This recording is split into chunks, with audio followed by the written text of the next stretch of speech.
Well, what a shit fucking show that was. What's going on, everybody? Dawsonator here, back with our Smackdown review for the 8th of the 8th, 2017. What a disappointing Smackdown that was, compared to the high standard that Smackdown has set for us since it's been the brand split. Very disappointing, but nevertheless, we will run through the show anyhow and do our best to bring some light to a relatively crap show. So we started the show with Baron Corbin interrupting a John Cena promo. So we go from the transition of having exactly what I think is a good thing and starting the show with a match to the ever prominent promo to begin the show. And what could be more boring than John Cena starting the show in the middle of a ring, putting over somebody, but not really putting over somebody, and then being interrupted by the most boring character on wrestling TV at the moment, Baron Corbin. Apparently Cena referred to him as a dumpster fire, inspired by a sign in the crowd.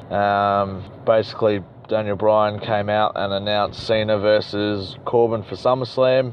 Who cares about this match? I know I don't. What a boring, pointless match this is. This is just a match for the sake of having a match so that John Cena can wrestle somebody on pay-per-view. That's all that this is. Baron Corbin, because Shinsuke Nakamura is the number one contender for the championship, Baron Corbin will be linked into that somehow, but this is just a way for John Cena to have a match at SummerSlam. It very much felt like a program thrown together to give both of the guys something to do. That's basically the reports that I'm reading, and I totally agree with that. It's just disappointing to see that they don't have anything better to do rather than just chuck the two of the guys together. It's going to be dead boring, no one cares. Apparently Baron Corbin has some new entrance music and that's not going to fix him. He's just dead batshit boring, no one cares. He gets no reaction from the crowd. I don't like him as a wrestler, I don't rate him, and I'm going to have to deal with him being a world champion probably in the next 6 months, so I can't wait for that. That's really going to bring my views on SmackDown down because it's going to be so boring. Right, let's move on from that crap. We had Ty Dillinger and Sami Zayn teaming up again to battle against the Usos. The New Day still selling their injuries from 2 weeks ago. The New Day actually came out after the match, gave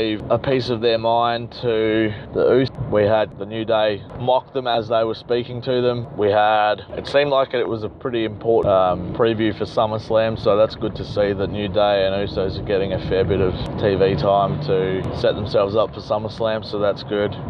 Keeps things fresh, even though we've seen the match of the Usos and the New Day for the past 3 or 4 pay-per-views. So let's move on from that. We had Charlotte Flair versus Lana. So yeah, that basically says everything that needs to be said. Lana is having a one-on-one match against Charlotte. Does anybody not see what's wrong with that? Why is Lana wrestling the best women's wrestler in the business? What a waste of a match. I understand the concept of iron sharpens iron, but when you're rubbing sponges against iron, the sponge is not going to get any sharper, and neither is the other iron. Lana cannot wrestle at all to save her life. It is ridiculous. It is embarrassing, and Charlotte Flair should not have to deal with that. Charlotte Flair should be contending for the Women's Championship on SmackDown, not wrestling Lana. That's just as plain and simple as it is, and that's how it should be. Plain. And so, of course, Lana lost, tapping out to the figure 8 leg lock. But again, why is Lana wrestling Charlotte? I understand that she's got a fairly decent character. She's been around for a few years. She's got a bit of invested time into the Russian character, but we all know that she's not, because we've all seen her on fucking Total Divas talk English and talk completely normally to everybody else. So it's frustrating to see that they just can't just break that character off and just have her be who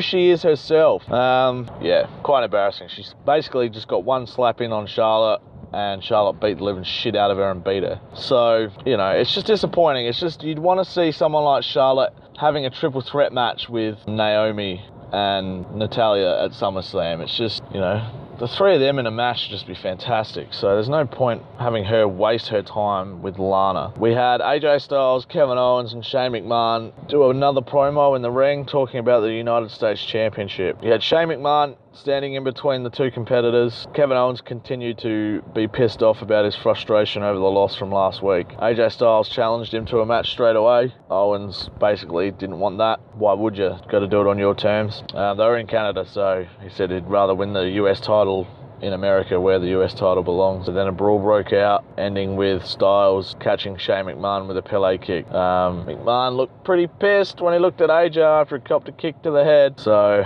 yeah, I don't know what's going to happen here. It was good to see that they booked it like Shane's not going to screw over Kevin Owens sort of thing. It's good that, now he's pissed at AJ, he'll call it down the middle, that sort of thing. So it's quite clever on their behalf. I will give it to the booking, the people that do the booking for a change. They've actually done quite a good job. So, I mean, not that there needed to be any more bloody tension between the three of them, but the fact that Shane's got a reason to be a bit more pissed with AJ, then, that helps as well. So it's not going to be an obvious screw over at SummerSlam. It'll be most likely called down the middle. But yeah, I guess we'll find out at SummerSlam what's going to happen there. We had Naomi versus Carmella in a singles match. We had James Ellsworth come back and interfere in the match. So I don't know if his suspension has worn off or what the deal is there with James Ellsworth, but he is back, and Carmella ended up winning with a super kick and scored the pinfall. So yes, good to see that James Ellsworth is back. He just gives her a bit of a foil, gives her someone to help her.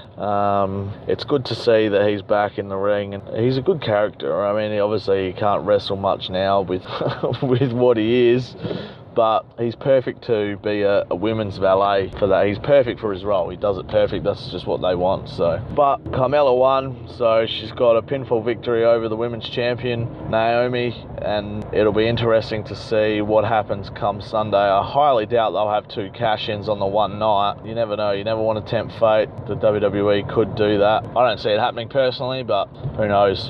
For our main event of the evening, we had Randy Orton versus Jinder Mahal, because we haven't seen them wrestle enough over the past 3 months. So if we did not have them wrestle last week, and the only thing Randy Orton did was come out and RKO Rusev, wouldn't you have done this in the opposite way? Wouldn't you have had Randy Orton and Jinder Mahal probably fight it out in a cage match, not for the title, on Smackdown last week or something, and have the final blow-off, not just have Battleground end in who gives a fuck the week after, just completely move on from Randy Orton? Is that how it works? So we have Randy Orton versus Jinder Mahal. Randy Orton beats him with an RKO. Basically, all this match was for Randy Orton to get his win back. That's rubbish. Let Jinder Mahal, if he's trying to be a credible champion, let Jinder Mahal have those wins. Why do you have to take him off him? Doesn't make sense. So then we have Rusev come out and attack Randy Orton after the match. So who cares? What's the big deal? Randy Orton is going to be facing Rusev at SummerSlam.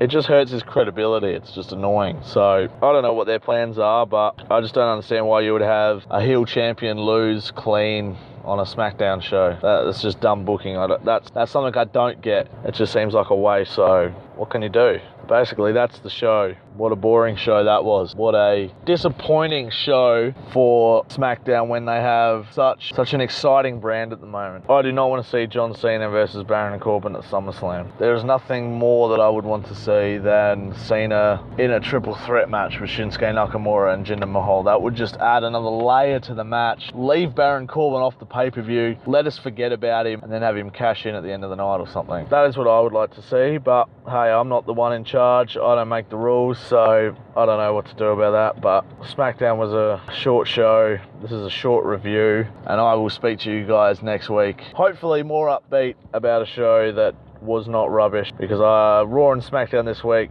did not live up to the hype of what they produced last week. So we're heading into SummerSlam next weekend. Let's hope that Raw and SmackDown in both their go-home shows are more exciting and more entertaining, because these shows just seemed like they were booking on the back of nothing. So alright guys, have a good one, and I'll speak to you next time. Bye. Well, what a shit fucking show that